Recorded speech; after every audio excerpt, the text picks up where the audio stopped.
Hello guys! Hello! This is for Virgo. Welcome dito sa aking channel, Virgo. Alamin natin kung anong messages, vibration, gabay energy para sa inyong lahat. So, this is general reading. Weekly tarot reading. So, 2 linggo siya for the first 2 weeks of April. Sorry. Okay, ba't ang dulas ng baraha mo, Virgo? Okay, so Francesca and Merlina, 2 babaeng archangel siya. Okay. Virgo, makinig ka ha. Francesca, babae to. Pwedeng para sa babae din tong Virgo. May tanong sa'yo yung baraha. What do you desire right now? Ano ba yung gusto mo sa ngayon?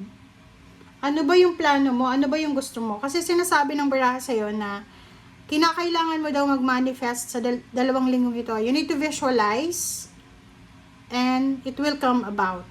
Negativity will block your progress. So, sinasabi ng baraha sa'yo dito na prepare yourself. Ihanda mo yung sarili mo kasi may negativity, may obstacles and challenges ka na kailangan suungin or labanan sa 2 linggong ito. Alright, ano pa ba? Okay, so dito naman, sinasabi ng baraha ng Merlina na medyo confused ka sa 2 linggong ito. Medyo hindi ka mapakali, sensitive ka. You are confused and indecisive because you do not have enough information. So, ano ba yung problema mo?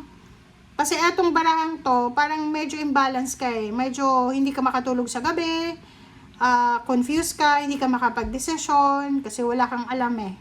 So, sinasabi ng baraha, mag-research ka, or if you need an expert, maghanap ka ng advice sa isang expert bago ka gumawa ng desisyon.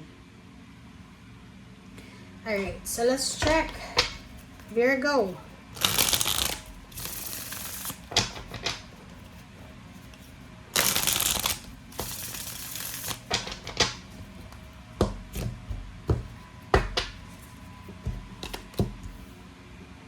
Okay, Knight of Cups. 2 of Swords. 4 Cups. Puro emotion to. Emotion, kwento, balita, ganyan. Okay, sa ilalim mo, Virgo, ay 4 of Swords.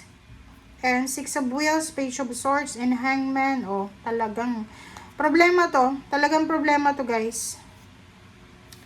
Tingnan mo. Parang nakikita ko, maybe you will have a problem sa trabaho mo. Naghihintay ka ba ng promotion? Naghihintay ka ba ng salary increase? Nag-aantay ka ng trabaho? Nag-aantay ka ng pera? Nag-aantay ka ng pagbabago, milagro? Nag-aantay ka ng travel? Nag-aantay ka ng relocation? Kung makikita mo dito, hindi siya matutuloy. There's a hang-ups, there's a delays na mangyayari sa'yo sa 2 linggong ito. Baka abutin siya ng May. And nakikita ko sir dito, ang daming kwento, balita, ganyan.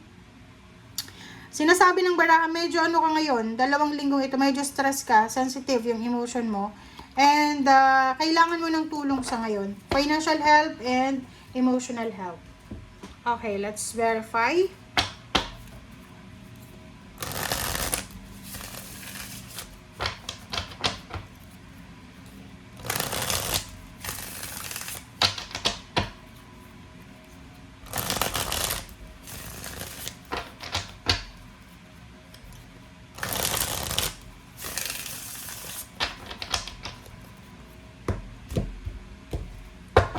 Okay, Knight of Cups. Knight of Cups. Okay, Virgo. So, nakikita ko sa'yo dito, Virgo, na posibleng are you single? Kasi kung single ka, sinasabi ng baraha sa'yo na posibleng may magkakagusto sa'yo. May mag-offer sa'yo ng love, ng protection, emotional care. And sinasabi ng baraha sa'yo na it's either, kung single ka, pwedeng yung naliligaw sa'yo, nagkakagusto sa'yo may asawa. May boyfriend, girlfriend, may kalibin. Or kung ikaw yung may asawa, pareho kayong may asawa. Or pwedeng ikaw yung may asawa, single siya. So, sinasabi ng baraha sa'yo na mag-iingat ka. You need to be careful sa mga tao na like ikaw, halimbawa na kung single ka, okay lang na single ka. Pero itong halimbawa na gustong makipagrelasyon sa'yo, may asawa, may boyfriend, girlfriend, may kalibin, mali yun. Pero kung pareho kayong single, okay lang yun. Pero kung both sa inyong dalawa, merong commitment, lalo na kung kasal na, problema yon. Okay? Kailangan mo ng moderation, kailangan mo ng balanse, kailangan mong kontrolin ang sarili mo. Sarili mo yung kontrolin mo, hindi yung ibang tao, hindi yung person na to na gustong makipagrelasyon sa'yo, gustong makipag-live-in sa'yo, or kung sino-sino pa yan. Alright, so, Two of Swords.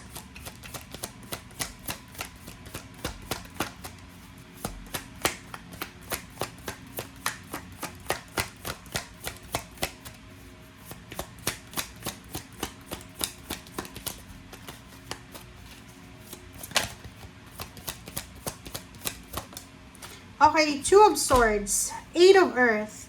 So, dito naman, sa Eight of Earth na to, trabaho. Mayroon ditong Virgo na hindi ka makapag-desisyon eh. Pwedeng gusto mong mag-apply ng trabaho, or pwedeng gusto mong lumipat ng trabaho, or pwedeng gusto mong mag-resign. Kaya ang sabi sa'yo dito ng Merlina card na if you are confused, if you are undecided, kailangan mong maghanap ng informasyon, mag-research ka, magtanong-tanong ka bago ka gumawa ng desisyon. Kasi itong Two of Swords is Merlina card yan eh. Na sinasabi na hindi ka makapag-desisyon, hindi mo alam kung anong gagawin mo because confused ka. Hindi mo alam kung ano yung solusyon, ano ba yung mga steps na kailangan mong gawin. Okay, let's check sa Four of Cups. Okay, King of Earth. Ang King of Earth mo dito, this is all about money. So, you're waiting for money. Pwedeng you're waiting for financial help, you're waiting for a lump sum of money, you're waiting for a promotion, you're waiting for so much money to, okay? Or nag-aantay ka ng posibleng makakatulong sa'yo na pwedeng maging solusyon sa problema mo, okay? Eight of Swords, saan ba yung ano mo, yung hang mo? Ano ba yung nakahang sa buhay mo ngayon? Oh, parang nakikita ko you're not inspired. May nakikita tayo ditong Virgo na nawawalan ka ng inspiration, nawawalan ka ng drive, ng energy, na ipagpatuloy kung ano man yan na gusto mong gawin sa buhay mo. Parang napapagod ka. So, sinasabi ng bara sa'yo dito na you need to be strong, you need to be confident. Ituloy mo lang. Sa trabaho ito eh. Kasi itong King of Earth is job eh. Parang nakikita ko sa'yo dito na posibleng makasama ka sa mass layoff or pwedeng makasama ka sa mga mahahang na trabaho, parang ganun. So, yun yung nakikita ko na medyo rason kung bakit ka malungkot. Nine of Wands, ano bang nakakapagod? Kasi parang pagod na pagod ka sa 2 linggong ito. OMG. O yun. Aha. So, nakikita ko sure dito, Virgo, na yun. Isa sa mga rason kung bakit ka napapagod ngayon, it's because of your job. Natatakot ka. Takot ka na kung anong mangyari sa next. Ang nakikita ko sure dito, pagod na pagod ka na sa pag-aantay ng opportunities eh. Nag-aantay ka kung kailan ba sa sweldo, kailan ba mapopromote, kailan ba a-ascenso, ganyan, ganito. So, yun. Ito yung barahan mo guys, and thank you for watching. Bye!